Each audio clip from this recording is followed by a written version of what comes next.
Hello, and welcome to our program, Astronomy for Everyone. The topic of this month's program is the upcoming total solar eclipse that will be crossing our country. And with me here in the studio to talk about it is our own Tim Campbell. Tim, welcome back to the show. Thank you, Don. Thanks for having me back. Well, now, a total solar eclipse. I think this is the first one since 1979 that has crossed our country? It's been a while. Actually, I think it goes back for one that crosses the entire country coast to coast. It goes back quite a few more years than that. I think we're at 99 years now. Wow. Yeah. Wow. That's quite a long time. So this is going to be quite an event. So I think we should really start out and not assume that a lot of our viewers understand the mechanics or dynamics of what an eclipse is. I mean, just what causes an eclipse? Sure. Okay, so we've got a clip for you that you can watch. When the moon passes between the Earth and the sun, most of the time we don't get an eclipse, but sometimes if the moon is in just the right spot, it will black out our ability to see the sun, and that's when we have an eclipse.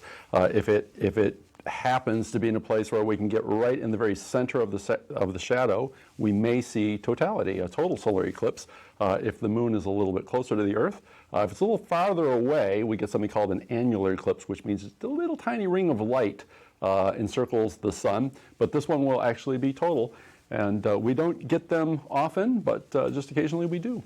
Now, the reason why we don't have them every month would be that the tilt of the orbit of the moon around the Earth with regards to the sun? Yeah, so we have another video clip that you can take a look at. And in this one, we show that the moon's actually quite tiny. It's only about a quarter of the size of the Earth, and it's about 30 Earth diameters away. So the shadow that it places on the surface of the Earth is actually quite tiny.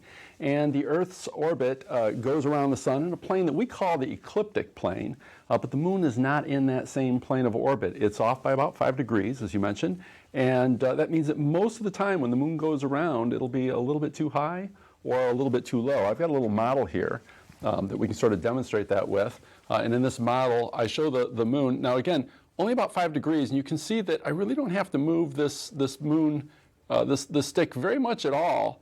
And you know, the moon over the Earth really completely misses it. So it doesn't take much for a near miss. It's farther away than we think, and it's tinier than we imagine. And so it's not tough for the shadow to completely miss. So it's only at those 2 points where those 2 orbits cross, the Earth-Moon and then Earth-Sun, where those orbits cross, then that's when we would have the opportunity of either a solar or a lunar. That's correct, and not even for the whole planet, right? So you got to be in just the right spot. So this time it happens to be, you have to be in the U.S.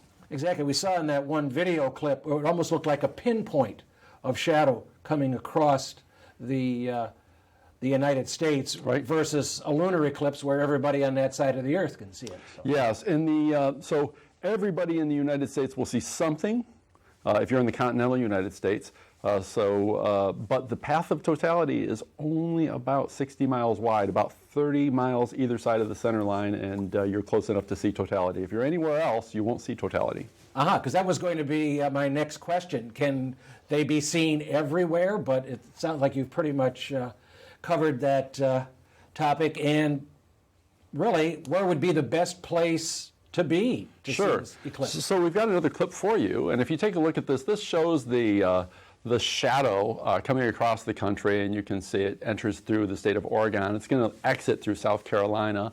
Right now it's going over Casper. Those sort of rings that you see around are just showing different areas of totality. The closest one, if you're within that closest area, it's 90% totality. Detroit will get about 80% totality in Detroit. It's 75% totality and a little less. Every place in the country, in the continental 48 states, will get at least 50%. Most places will get significantly more than that. I mentioned Detroit will get 80%. But what you see in totality versus what you see in non-totality is completely different. The experience, there are a lot of things that can only be experienced if you see totality. And being within that path that we saw, correct, etched out on the map. Now here up on the screen, this looks like the moment of totality. Correct. So this is actually done with simulation software. So this isn't a real eclipse photo. You'll see the solar corona encircling the sun. That's an outer area of the sun's atmosphere that normally when the sky is bright, it's washed out and we don't notice it at all. But during an eclipse, the moon just nicely fits over the sun, blocks that, and we can see the corona itself. Just off a little bit to the left of the sun, you see these funny blue lines. Again, this is simulation software. That star that you see, that's Regulus. In Leo. It's in Leo, correct. And there's another image that zooms out. You can see all of Leo. That star is only going to be about 1 degree off of the sort of eastern edge of the sun, if you will. And that's a pretty bright star, about 1.3 is the magnitude. Yep, very bright. Sure, yeah. And so you'll see that star. If you're in totality, that's bright enough. So the brighter stars of the sky you will see. The fainter ones you may not see. Now, some people use an eye patch to allow one star to remain dark adapted. Okay. And by doing that, that eye is used to seeing in the dark because they've covered it up. And so when they take that eye patch off during totality, they see a lot more detail. Their pupils open wider so they can pick up more. Okay, so that's an interesting little trick there. So again, when we watch that animation, that sort of reddish or rust-colored line, that's where you need to be in totality. That skinny little spot, if you can get there, that's the place to be. And judging from looking at the video there, sounds like Casper, Wyoming is dead center on that. It's kind of an ideal place. There are quite a few really good places. We tend to have more cloudy weather east of the Mississippi. Gulf moisture gets pulled up. Now it is in August, which is one of the better months for an eclipse. It tends to be a drier month, not so stormy, but east of the Mississippi is a higher probability of cloudiness than west of the Mississippi, especially if you're east of the mountains. You sort of get into those plains areas. That tends to be pretty good chance that you're going to have sunny weather. Out west, say Nebraska or Wyoming. Yep. Might be a better spot than down, say, in Tennessee or South Carolina. Yes, I would say so.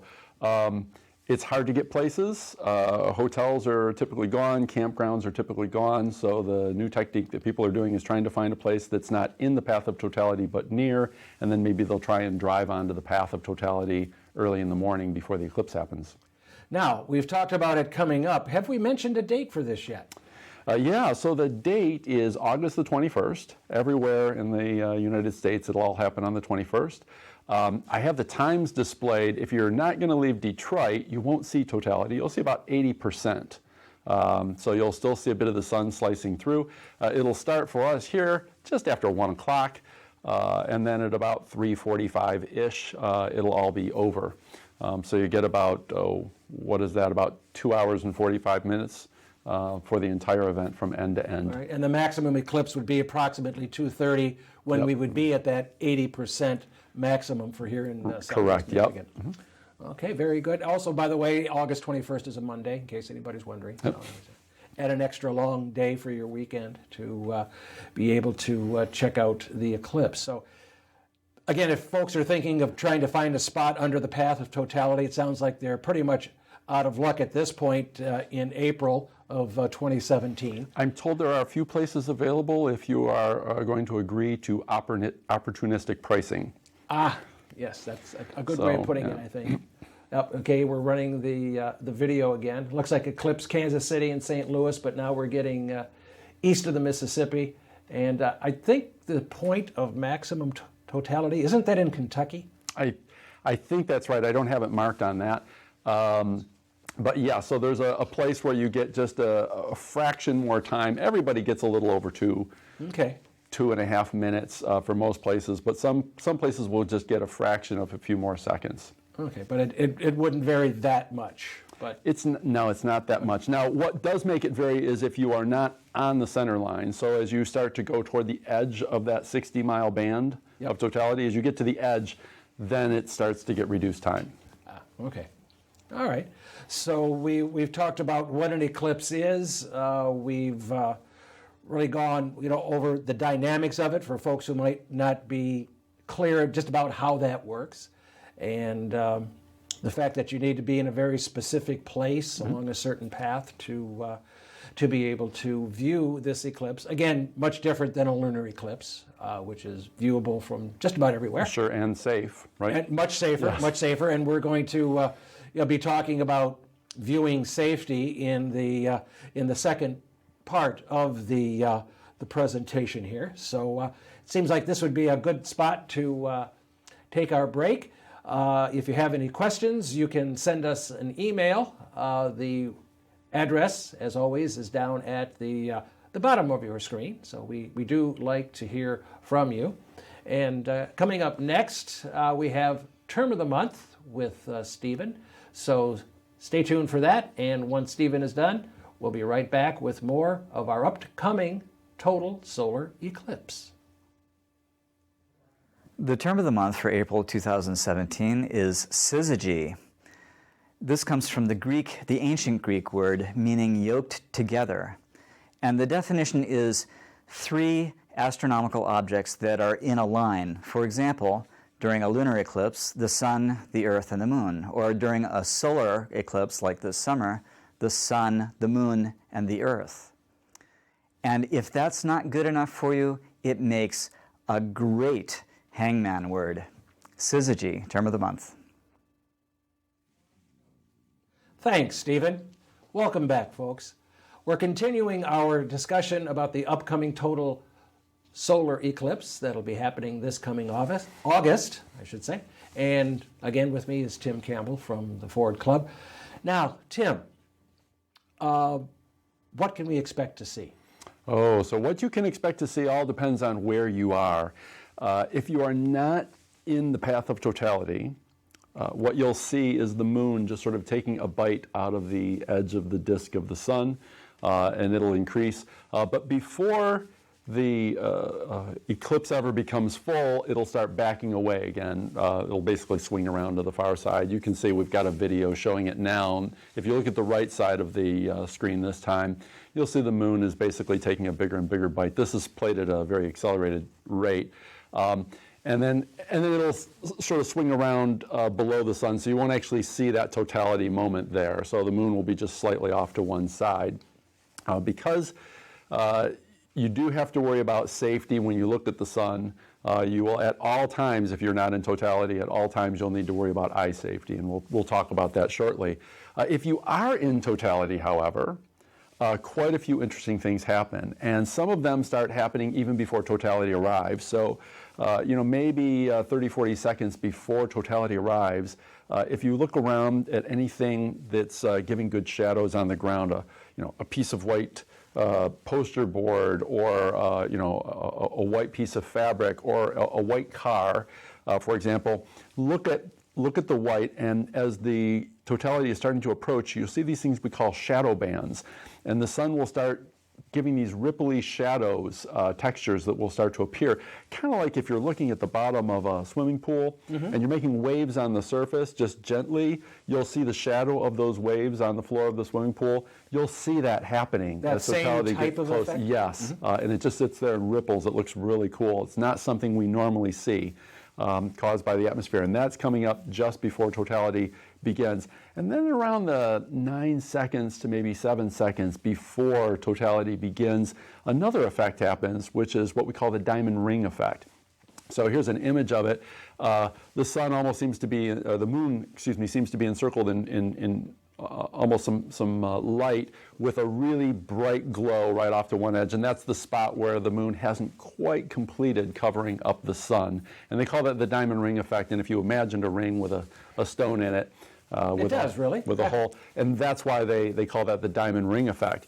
Then a few seconds later, and now we're getting down to maybe 1.5 seconds before totality begins, the moon isn't a completely flat object, right? It actually does have terrain, it has mountains and things like that. And now we're really getting to the point where the sun can barely peek past, and so through those peaks, that glow of light starts to get broken up by the terrain on the moon, and it breaks into what appears to be a series of white dots, and they call that the Bailey's beads effect. The sun shining through the mountains or through the valleys. The last vestiges of sunlight before totality actually begins, and then the big moment.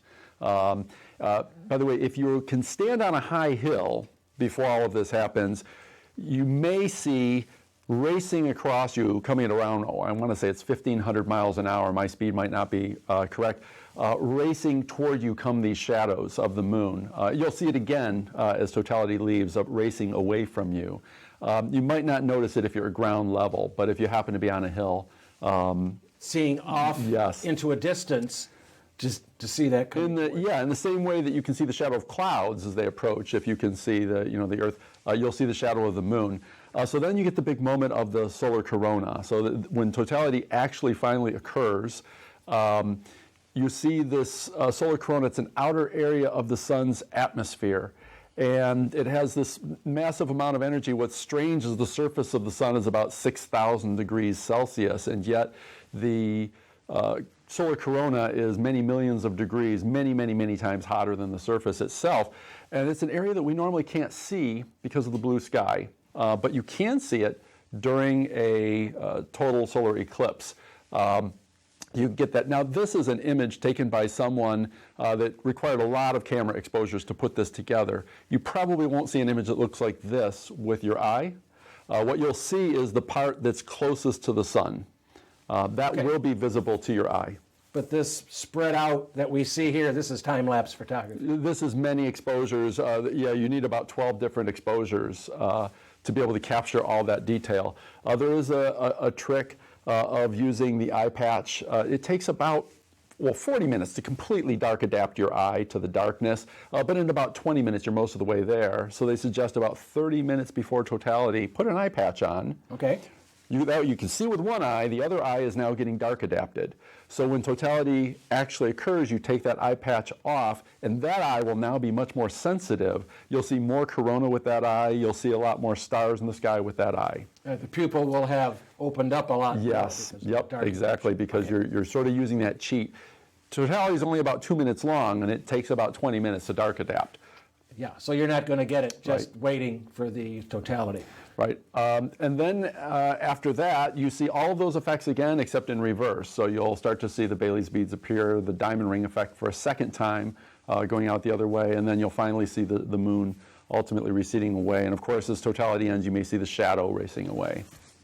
And so all of this is in the time of about 2 minutes and some seconds. Yes.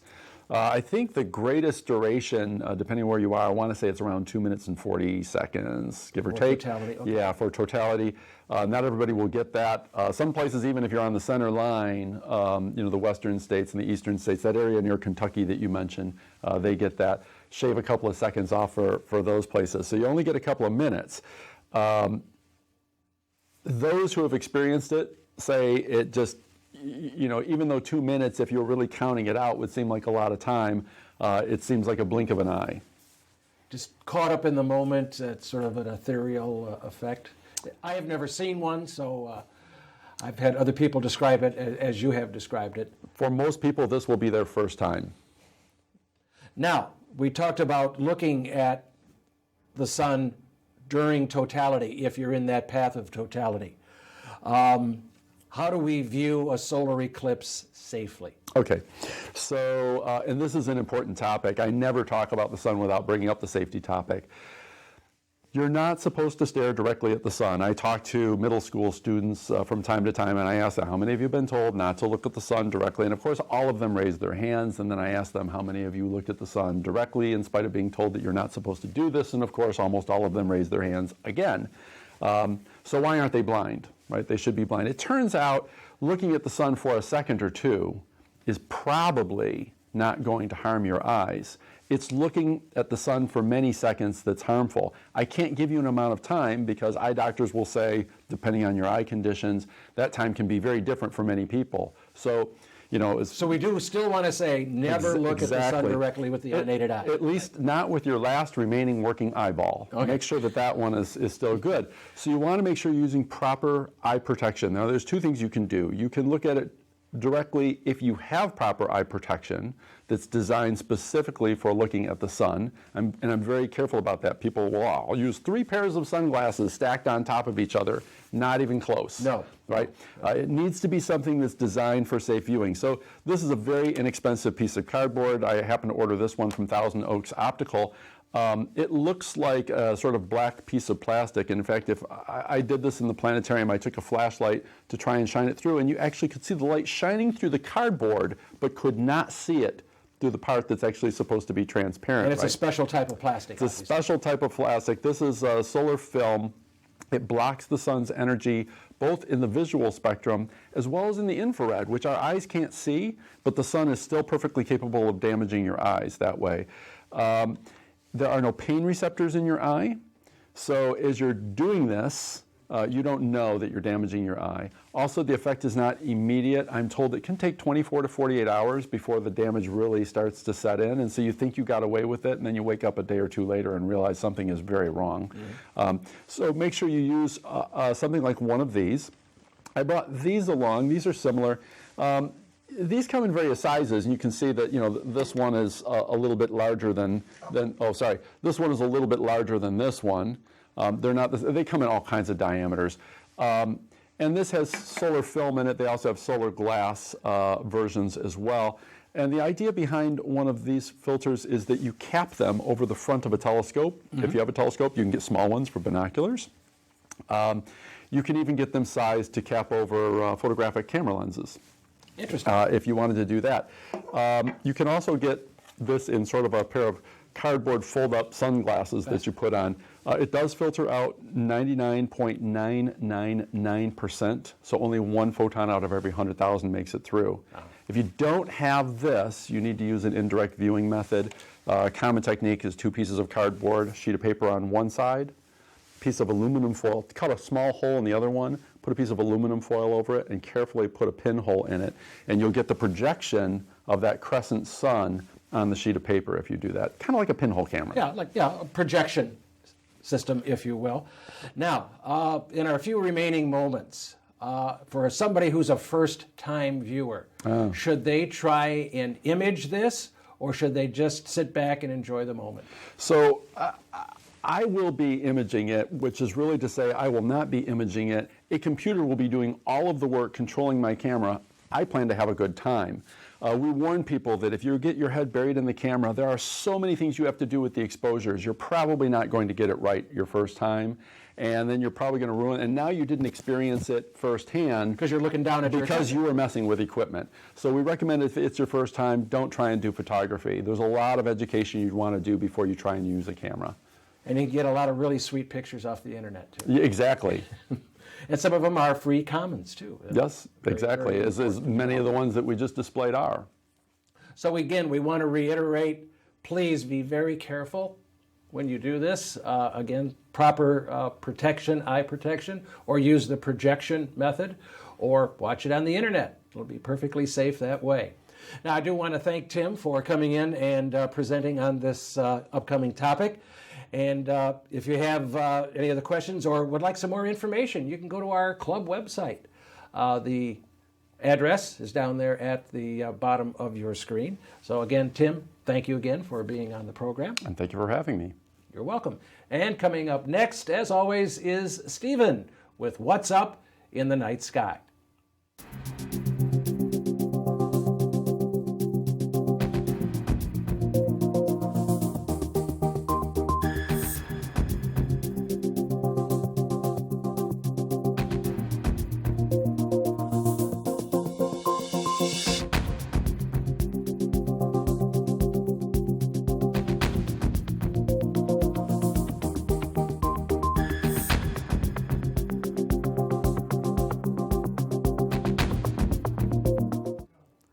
What's up in the night sky for April 2017? At the beginning of the month, the sun rises at 7:15 a.m. and sets at 7:59 p.m. And at the end of the month, the sun rises at 6:29 a.m. which is earlier, and sets at 8:30 p.m., which is later. So the days are longer as we head to the summer solstice. The first quarter moon is on April 3rd. The full moon is on the 11th. The third quarter is on the 19th, and the new moon, where we won't see the moon, is on the 26th.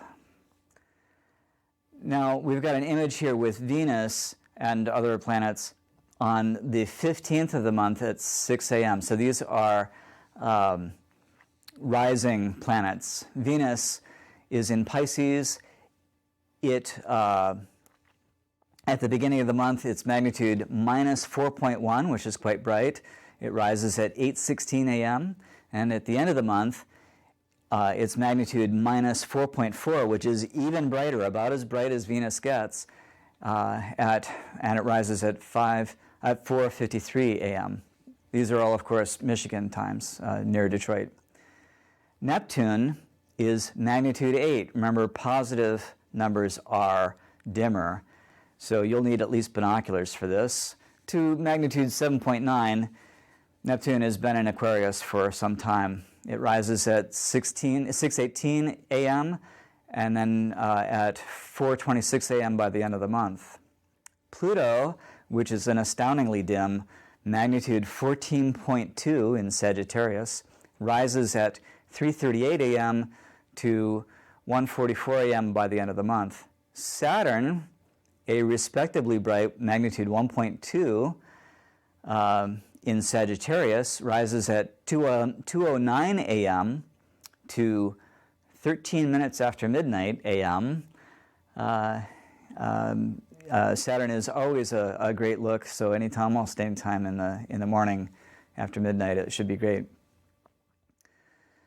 Uranus, here, this image is for the beginning of the month, the 1st of April, again, at 8 p.m. Uranus has superior conjunction on the 14th of April, so even though it shows up in this image, you probably won't see it. It's too close to the sun. Mercury, which is quite a bit higher, has its maximum eastern elongation, so it's as high in the sky, as far away from the sun as you can possibly get there on the 1st. It is magnitude 0.2, which is pretty bright in Aries at the beginning of the month, but there's a weird thing that happens. Mercury zips in front of the sun, and inferior conjunction is on the 20th of April. So by the end of the month, instead of setting at 9:36 p.m., it rises in the morning. And I don't think you'll be able to see it in the morning, really.